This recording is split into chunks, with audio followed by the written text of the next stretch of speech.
The rain that night didn't just fall, it felt like an attack.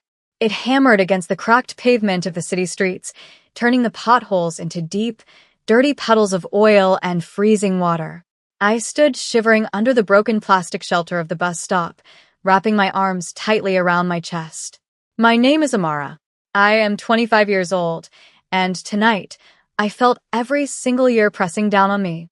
I looked down at my dark green nurse scrubs, the uniform that was supposed to command respect, but tonight just felt like a thin layer of paper against the biting wind. The fabric clung to my brown skin, damp and cold, making me shake uncontrollably. My shift at the hospital had ended over 2 hours ago. I should have been home, warm in my bed. But the hospital was understaffed, and the paperwork had piled up. I stayed to finish it unpaid, because that is what you do when you care too much and earn too little. Now, the storm was punishing me for my dedication. I looked down at my white sneakers, bargain bin shoes I had bought months ago. They were soaked through, gray with street muck, and I could feel the icy water seeping into my socks. It was a misery that felt personal, like the world was laughing at me. Every car that drove past splashed dirty mist into the air. I flinched with every pass, trying to shrink back into the shadows. I felt small. I felt invisible. A notification lit up my phone screen, glowing bright in the gloom. It was my bank app, telling me I was overdrawn again. The rent was late, and my landlord was done listening to my apologies. A heavy exhaustion settled deep in my bones. It wasn't just that my feet hurt from a 12-hour shift. It was a soul-deep tiredness. I was running a race I could never win. I closed my eyes, listening to the rain, wondering if I had the strength to walk the 3 miles home because the bus was nowhere to be seen. Suddenly, headlights cut through the curtain of rain. They were sharp and blinding, slowing down as they got close to the curb. My stomach tightened. I expected a taxi I couldn't afford, or worse, some creep slowing down to harass a woman alone in a storm. But the car that stopped wasn't a taxi, and it wasn't a beat-up sedan. It was a long, black car, sleek and terrifyingly clean. It looked like a shark swimming through the water. It was a machine of power dressed up in luxury. The back window rolled down with a quiet electronic hum. Inside, the car glowed with a warm, amber light. I stepped back, my heart pounding a warning beat against my ribs. My hand went up to clutch the ID badge on my scrub top, as if my name and my job could somehow protect me. The man in the back seat was sitting in the shadows. I could only see the sharp line of his jaw and the crisp, high collar of a white shirt. He didn't look at me at first. He stared straight ahead, still as a statue. He radiated a kind of calmness that felt more dangerous than the storm outside. When he finally turned his head, he moved slowly. His eyes were dark, deep, and devoid of the frantic energy of the city. He didn't smile. He didn't look at me with lust. He looked at me like he was an appraiser looking at a broken piece of art. "You will catch pneumonia," he said. His voice was deep, a low rumble that cut right through the noise of the rain. It wasn't a question. It wasn't really an invitation. It was just a fact. "Get in." I hesitated. My survival instinct was screaming at me to run, but my reality was crushing me. I was freezing, I had no money, and I was exhausted beyond reason. "I can't," I stammered. My voice sounded weak and thin. "I don't have money for a ride, sir. And I don't know who you are." The man shifted slightly. The leather seat creaked, a sound of expensive quality that I wasn't used to hearing. "I didn't ask for your money, Amara," he said. He used my name. A chill that had nothing to do with the rain shot down my spine. He must have seen my badge, I told myself. That was the only explanation. "And you don't need to know me to know that you won't survive the walk home tonight," he continued. The door clicked and swung open. Warmth flooded out, smelling of expensive leather and heat. It felt like a trap. I knew it was a trap, but the cold was eating me alive. That warmth was calling to me like a siren song. My legs moved before my brain could stop them. If this was how I disappeared, at least I would be warm for a few minutes. I ducked my head and slid into the car.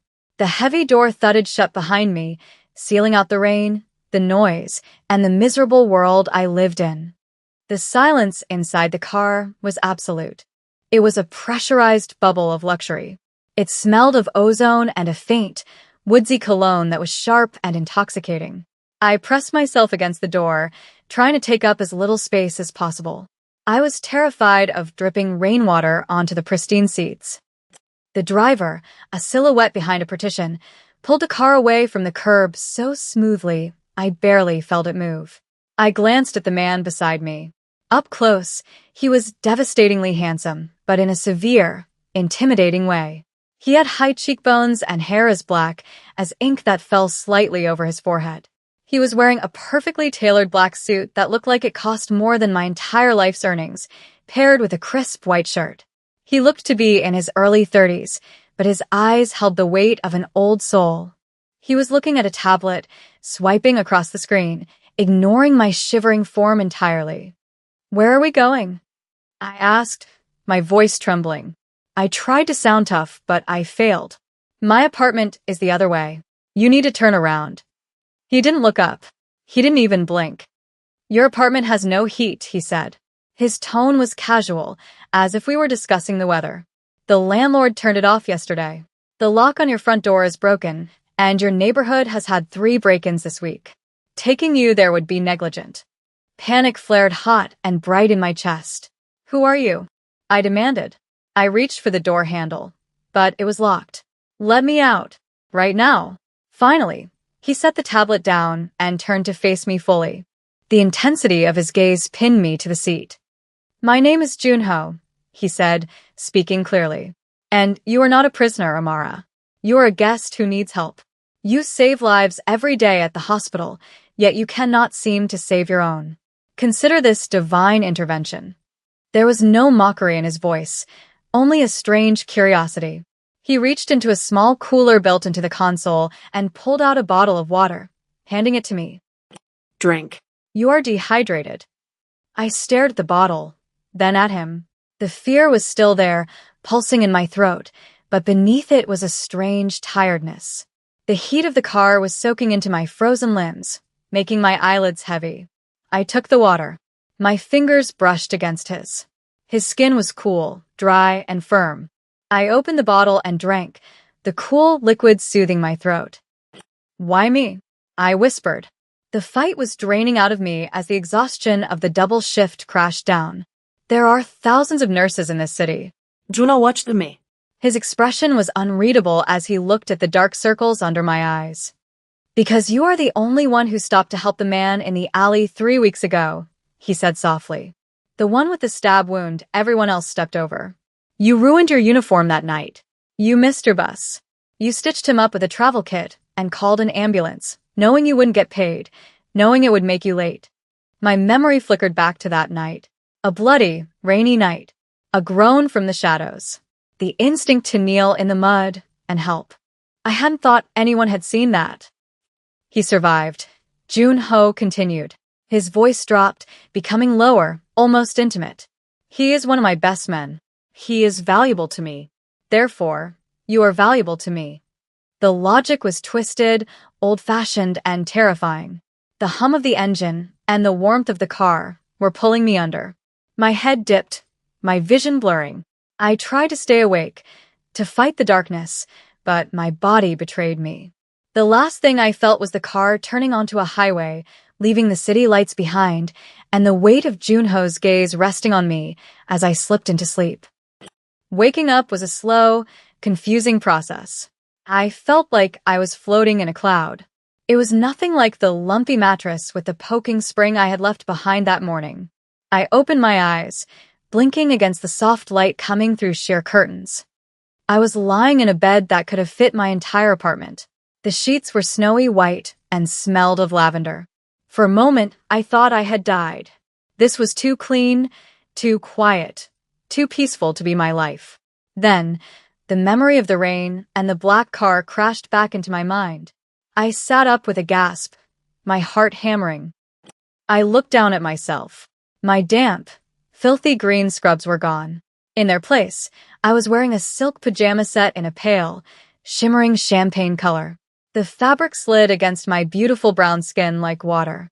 Panic flooded my veins. Someone had undressed me. Someone had touched me while I was unconscious. I scrambled backward, pressing my spine against the velvet headboard, pulling the blanket up to my chin. I scanned the room. It was huge. The ceilings were high. The walls painted a calming blue. The furniture was dark wood, heavy and antique. There were no bars on the windows, but when I ran to the floor-to-ceiling glass, the view confirmed my fear.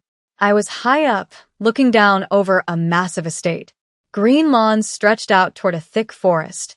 In the distance, a high stone wall topped with security cameras and iron spikes circled the property. The rain had stopped, but the beauty of the morning felt threatening. I was nowhere near the city. I was in a fortress.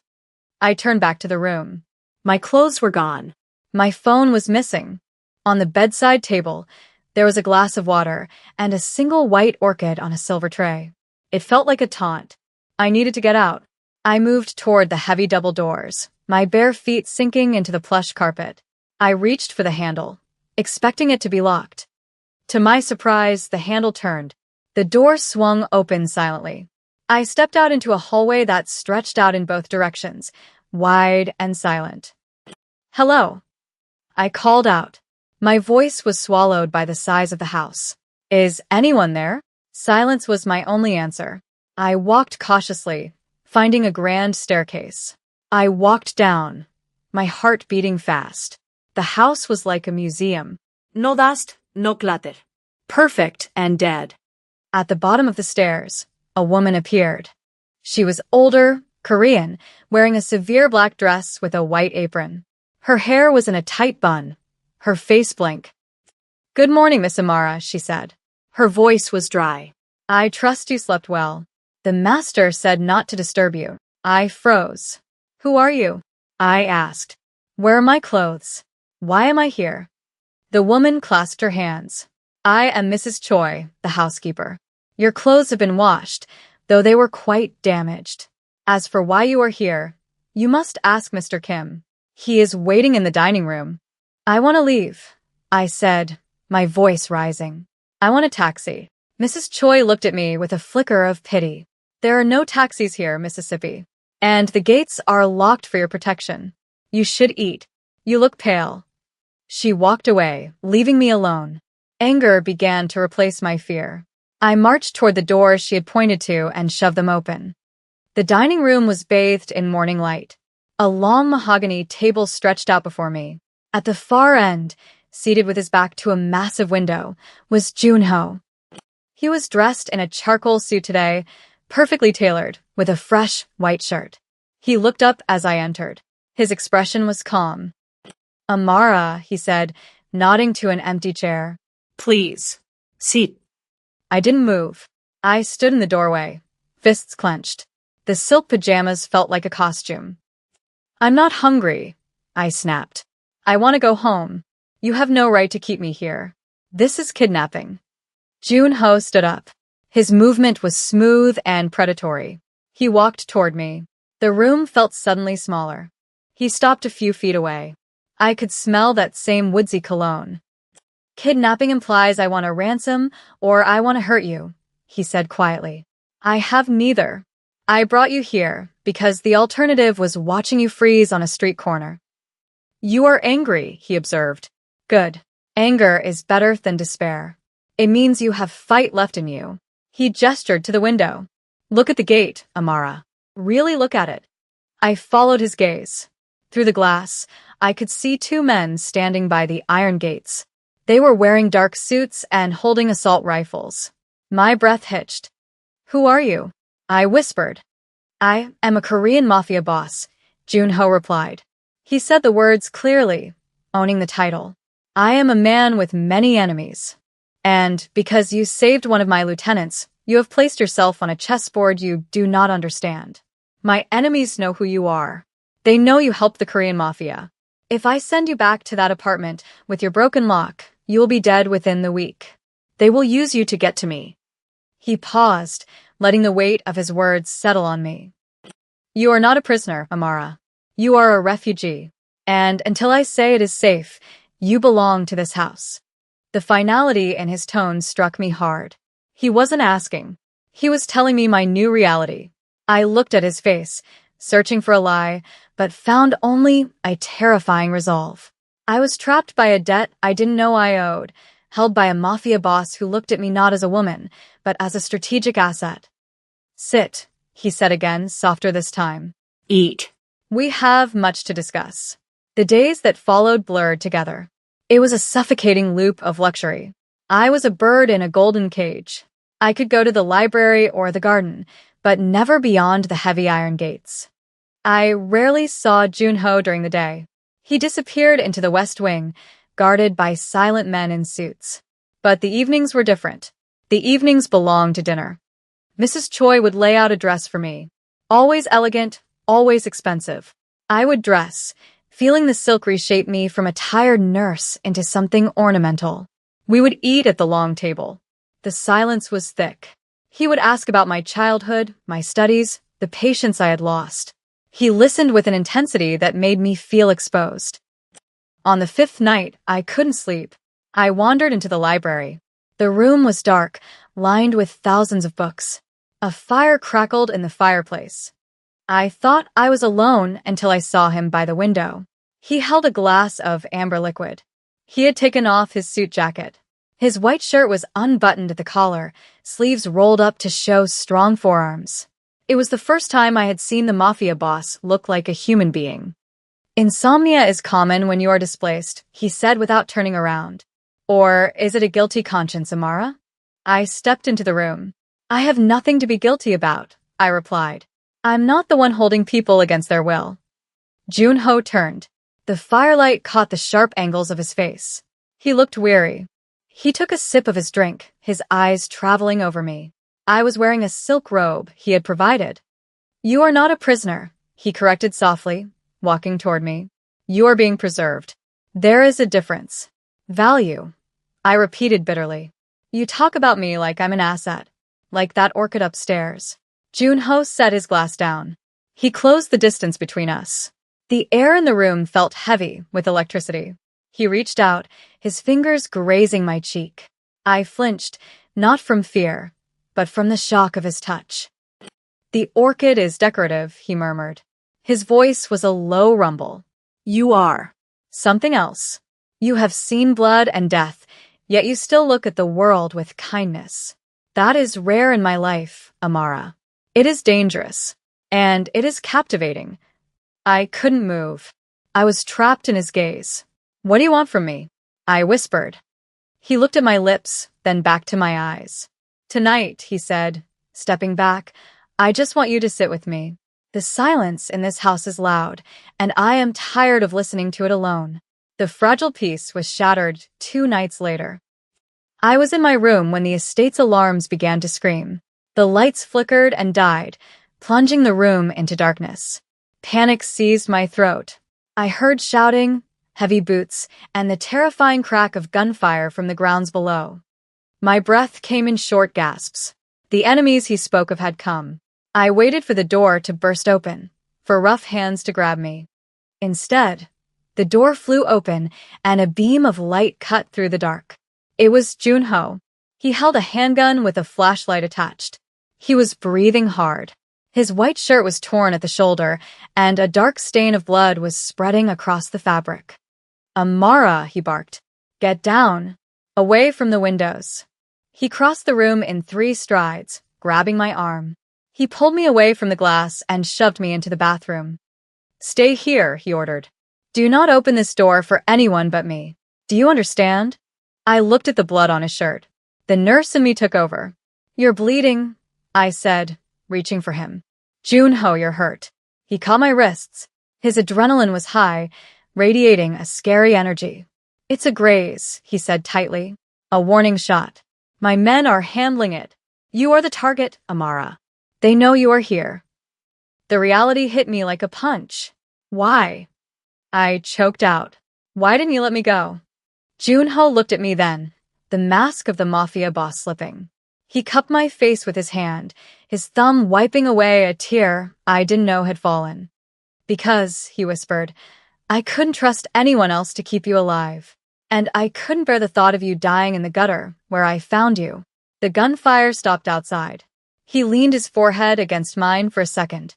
In the chaos, there was only the heat of his skin. "Lock the door," he commanded, pulling away, "and pray that I come back to unlock it." He slammed the door, and I heard the lock click. I was alone in the dark, praying not for my escape, but for the survival of the Korean Mafia boss who had captured me. It was 3 hours before he came back. He had showered and changed into black slacks and a black turtleneck. He looked exhausted. He found me in the kitchen. I had a first aid kit on the counter. I pointed to a bar stool. "Sit, I ordered." My voice was steady. He looked at me with a flicker of amusement and obeyed. "It is merely a scratch," he protested. I pushed up his sleeve. It wasn't a scratch. It was a jagged cut, angry and red. "You need stitches," I said. "I can do it here. Unless you want a hospital." He laughed, a dark sound. "Hospitals ask questions, Amara. Stitch it." I worked in silence. I cleaned the wound and numbed it. I could feel his eyes on me. My brown fingers brushed against his pale skin, and every touch sent a jolt through me. When I finished, I cut the thread. I didn't move away. I stood between his knees, my hands on his uninjured shoulder. "Who were they?" I asked. "Rivals," he answered. "Men who want my territory. They think taking you will weaken me." He looked up at me, his hands coming to rest on my waist. "They are wrong. You are not a distraction, Amara. You are grounding." When the bullets were flying, I wasn't thinking about my empire. I was thinking about whether your door was thick enough. The admission hung in the air. I looked down at this powerful, dangerous man. I saw the violence, but I also saw the protection. God help me, I wanted to stay. I wanted to be the reason he survived. "I'm not leaving," I whispered. His grip on my waist tightened. "You should," he rasped. "You should run while you can. But if you stay, there is no going back." The next morning, the sun rose as if nothing had happened. But the shattered window in the hall was proof of the violence. Junho found me in the conservatory, staring at the orchids. He held a manila envelope. He extended it to me without a word. I opened it. Inside was a passport with my photo, but a different name, a bank book with a huge balance, and a plane ticket to Zurich, leaving tonight. "The threat is gone for now," he said. His voice was flat and professional. "But it will return. This is your exit, Amara. A new identity. A new life. Anywhere but here. You will never have to work a double shift again. You will never be cold." It was everything I had dreamed of at that bus stop. Safety. Security. Freedom from poverty. I looked at the ticket. Then I looked at him. He was standing with his hands behind his back, refusing to look at me. He was letting me go. He was giving me the choice. "And if I take this?" I asked. "What happens to you?" A muscle twitched in his jaw. "I continue," he said. "I go back to the way things were before I saw you in the rain. Cold. Efficient. Alone." The word hung there. Alone. I looked at the papers. It was a safe life. But it was a life without the fire I had found in his library. It was a life without him. I realized then that I had been surviving my whole life, not living. And in this dangerous house, with this dangerous man, I finally felt alive. Slowly, I tore the plane ticket in half, then in quarters. The sound was loud in the quiet room. Junho flinched. His eyes snapped to mine, wide with shock. "Amara," he warned, "do not do this out of pity. Do not do this because you feel you owe me." I let the paper fall to the floor like snow. I stepped closer to him. "I don't owe you anything," I said firmly. "And I don't pity you, Junho. I think I might be the only person who actually sees you." I placed my hand on his chest, over his heart. I felt it beating fast beneath his suit. "You offered me safety out there," I said. "But I don't want to be safe if it means being invisible again. I want to be here, with you." The restraint he had held onto snapped. He let out a ragged breath and wrapped his arms around me, pulling me hard against his chest. One hand tangled in my hair, tilting my head back. Then his mouth was on mine. It wasn't a gentle kiss. It was desperate. It was a claim. I kissed him back with equal force, holding onto his lapels. When we finally broke apart, breathless, he rested his forehead against mine. His eyes were dark and burning with a promise. "I cannot promise you peace," he whispered. "I cannot promise that the world won't try to tear us apart. But I promise you this, Amara. As long as I breathe, nothing will ever touch you again. You are mine now." I looked up at him. I had traded my freedom for the protection of a Korean mafia boss. It was a dangerous bargain. But as I leaned into his touch, feeling his arms wrapped around me like steel bands, I knew I wouldn't trade it for anything. "I know," I whispered back. "I'm yours." Outside, the rain began to fall again, tapping against the glass. But for the first time in my life, I wasn't cold.